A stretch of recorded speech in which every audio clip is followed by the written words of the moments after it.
उत्तर प्रदेश में एक तरफ 24 घंटे विधानसभा का सेशन चल रहा है, जिसमें विजन 2047 रखा जा रहा है। सीएम योगी आदित्यनाथ इस समय असेंबली में मौजूद हैं। रात का तकरीबन 12 बजने वाला है। लेकिन दूसरी तरफ अगर हम बात करें तो जो शिक्षक हैं, परमानेंट शिक्षक हैं सरकारी विभाग के, वो प्रदर्शन कर रहे हैं और एक तादाद में तकरीबन ये हज़ारों की तादाद में शिक्षक हैं जो प्रदर्शन कर रहे हैं। वहीं विधानसभा कि गेट नंबर 8 से ही कुछ कदम की दूरी पर वजह साफ है कि वो उनका जो ट्रांसफ़र पॉलिसी है उसको लेकर ये आरोप है कि ट्रांसफ़र उनका किया नहीं जा रहा है जिस तरीके से उन्होंने अप्लाई किया था। लेकिन आज ये हालात है कि वो यहाँ पर प्रदर्शन करने पर मौजूद है। और सबसे बड़ी बात है कि 24 घंटे वो भी, जैसे कि असेंबली चल रही है वैसे वो भी अपना ये प्रदर्शन करेंगे और उसमें साफ तौर से संदेश देना चाहते हैं कि आखिर सरकार क्यों नहीं सुनवाई कर रही है, जिसको लेकर एक तरफ तो 2047 है उसका विज़न चल रहा है, पर दूसरी तरफ ये सभी जिसमें महिलाएं शामिल हैं, शिक्षक और पुरुष शिक्षक शामिल हैं, जो ये प्रदर्शन कर रहे हैं। हमारे साथ मौजूद है, उनसे भी पूछते हैं। ये बताइए कि आप लोगों का क्या इशू है जो आप देर रात आज 12 बजे जब एक तरफ सेशन चल रहा है तो दूसरी तरफ आप प्रदर्शन कर रहे हैं? देखिए, एक सामान्य सी छोटी सी हमारी मांग है, ऑफलाइन स्थानांतरण की सूची जारी हो। ऑफलाइन स्थानांतरण की जो सूची है वो हर हाल में जारी इसलिए हो जाए क्योंकि विधि विधान प्रक्रिया के तहत पूरी फाइलें जो हैं वो डीआईएस से अग्रसारित हुई है, जेडी साहब से अग्रसारित हुई है, निदेशालय पहुंची हुई है और उसके बाद यहाँ पे आई हुई है। इसलिए कहीं से भी कोई दिक्कत नहीं है उसको ताकि न हो। कितने टीचर्स हैं जो इसके लिए अप्लाई किए थे और आखिर पेच कहाँ पर फंसा है? क्या सरकार ट्रांसफ़र नहीं कर रही है? हर साल कैसी तरीके से ट्रांसफ़र होते हैं? नहीं, हर साल ऑफलाइन ट्रांसफ़र होते रहे, उसी प्रक्रिया के तहत ये फाइल यहाँ भी आई हुई है, इस वर्ष भी आई है। कितने टीचर हैं? लगभग 1740 शिक्षक हैं, उनकी ऑफलाइन की फाइल यहाँ फंसी हुई है। अब बड़ी अशासकीय माध्यमिक विद्यालय में स्थानांतरण बड़ा कठिन होता है, प्रबंधक महोदय लोगों से एनओसी लेना ही बड़ी कठिन होता है दोनों जगह, और जैसे तैसे लोगों ने एनओसी लिया, उसके बाद आज यहाँ पे फाइल फंसी हुई। निश्चित तौर पे हम लोग कोई बड़ी मांग नहीं है, छोटी सी मांग है, हमारा ऑफलाइन स्थानांतरण की सूची हर हाल में जारी हो जाए, उसके लिए हम नाम और पद बता दीजिए। मैं राजीव यादव, प्रदेश महामंत्री, उत्तर प्रदेश माध्यमिक शिक्षक संघ। हमारे साथ कई और शिक्षक महिलाएं भी हैं, उनसे भी हम बात करेंगे। ये बताइए कि क्या नाम है आपका? कुसुमा देवी, सुभाष इंटर कॉलेज, उमरी बेगम में। आप सरकारी टीचर हैं और क्या दिक्कत हो रही है? आपने क्या अप्लाई किया था? मैंने ऑफलाइन के लिए अप्लाई किया था जो कि अभी नहीं हुआ है, और हमारे जो मंत्री महोदया जी हैं वो आश्वासन दिया है, लेकिन हम आश्वासन पर मानेंगे नहीं। जब तक हमारा स्थानांतरण सूची जारी नहीं होगा तब तक हम यहाँ से जाने वाले नहीं हैं। आप बताइए, क्या नाम है आपका? सर, रेखा नाम है, आर्य कन्या इंटर कॉलेज, बिलसी बदायूं से है सर। देर रात आप यहाँ पर मौजूद हैं, कहाँ की रहने वाली हैं और यहाँ पर क्यों प्रदर्शन कर रहे हैं? सर, हम ऑनलाइन स्थानांतरण चाहते हैं, हम बनारस से आए हुए हैं सर, बनारस के रहने वाले हैं, ऑफलाइन स्थानांतरण चाहते हैं सर।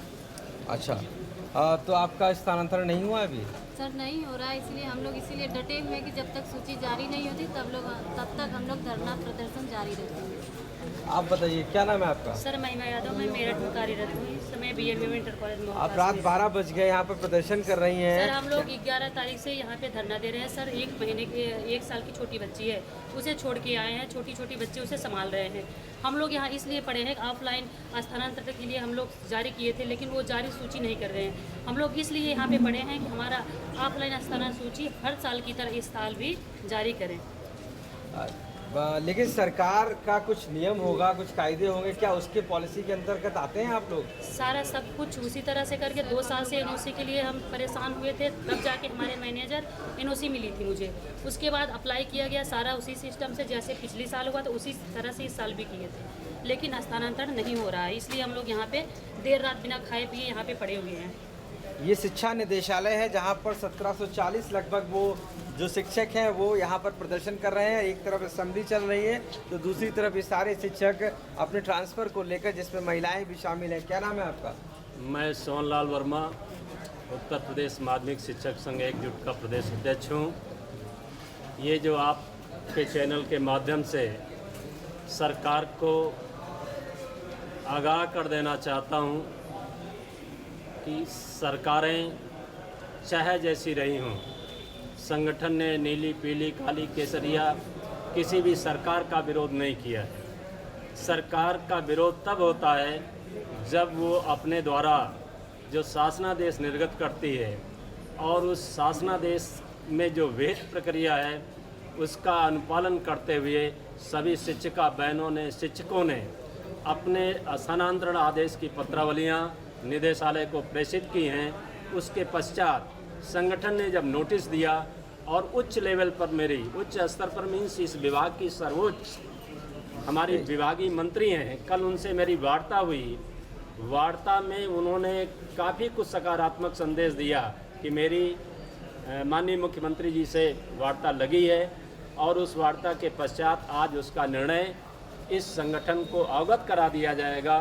12 बजे आज उनसे वार्ता भी हुई, लेकिन विषम परिस्थितियों में शिक्षिकाएं बैठी एक हुई चीज़ में बताइए कि आप लोगों ने क्या नियम के अनुसार सारे ट्रांसफ़र अप्लाई किए थे और उसके बाद नहीं हुए हैं, और अगर नहीं हुए तो सरकार की तरफ से क्या जवाब आ रहा है? पूरा मैंने आपको बताया कि जो शासनादेश निर्गत होता है वो सरकार के द्वारा निर्गत होता है, तो वो शासनादेश का अनुपालन हर एक शिक्षक और शिक्षिका ने किया हुआ है। वो नियमों की परिधि में है, नियमों से परिधि से हट करके कोई भी पत्रावली अग्रसारित नहीं हुई है।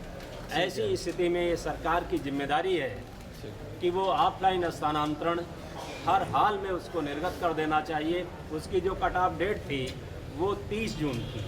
यदि ये आदेश 30 जून को निर्गत हो गए होते तो संभवतः आज इतनी विषम परिस्थितियों में हमारे शिक्षक साथियों को और इन बहनों को आप देख रहे हैं, इनके अभी दोपहर में किसी का 1 साल का बच्चा था, 1.5 साल का बच्चा था, ये सब बहनें वहाँ ले करके बैठी हुई थी। ऐसी स्थितियों में मैं मांग कर रहा हूँ कि हर हाल में यदि कल तक ये निर्णय नहीं हुआ तो आंदोलन सड़क पर होगा, सड़क से सदन तक जाएगा, सरकार को चेताया जाएगा कि यदि आप अपने द्वारा नहीं निर्गत कर सकते। लेकिन जो ट्रांसफ़र पॉलिसी है, क्या उसमें दबाव बना के आप लोग इसको काम कर सकते हैं? क्योंकि वो तो सरकार का निर्णय होगा। आखिर कहाँ पर लूप होल है सरकार का जो वो नहीं कर रही, जिसकी वजह से आप लोग प्रदर्शन कर रहे हैं? देखिए, सरकार का लूप होल कोई नहीं है। हमारे मुख्यमंत्री जी खुद प्रबंधक हैं, खुद वो जानते हैं सारी व्यवस्थाएं कैसे होती हैं। मुझे तो शर्म आ रही है कहने में कि हम लोग 12 बजे रात में यहाँ खड़े हैं। आज हमारा उत्तर प्रदेश में विकसित उत्तर प्रदेश पर चर्चा हो रही है। यही विकसित उत्तर प्रदेश है जिसमें शिक्षक शिक्षिका रात में 12 बजे जो समाज का, देश का निर्माण कर रहे हैं, वो यहाँ खड़े हैं अपने याचना लेके। सारी प्रक्रिया बार बार बता रहे हैं हम कि पूरा विधिवत नियमों के अंतर्गत हुआ है। एक भी फाइल अगर नियम अंतर्गत नहीं हुआ है तो जो सजा देना चाहे दे दें, लेकिन उनके नियमों का पालन करके हुआ है, इसलिए तुरंत जारी किया जाए सूची। ठीक है, तो ये सारे शिक्षक हैं जो अपनी बात कह रहे हैं। उनका मानना है कि सारे नियम के अनुसार ही यहाँ पर उन्होंने अप्लाई किया था और उसके बावजूद भी 1740 ऐसे शिक्षक हैं जिनका ट्रांसफ़र नहीं किया गया, जिसके बाद उनको डेट दी गई। और आज एक तरफ सेशन चल रहा है तो दूसरी तरफ ये सारे शिक्षक हज़ारों की तादाद में शिक्षा निदेशालय पर पहुंचकर प्रदर्शन कर रहे हैं और मांग कर रहे हैं कि कहीं ना कहीं उनकी मांग सुनी जाए और जिससे कि उनको न्याय मिल सके। और चेतावनी भी दी है कि अगर इनकी ये न्याय नहीं होता है तो ये एक बड़ा आंदोलन का रूप लेगा। लखनऊ से आशीष श्रीवास्तव, आज तक।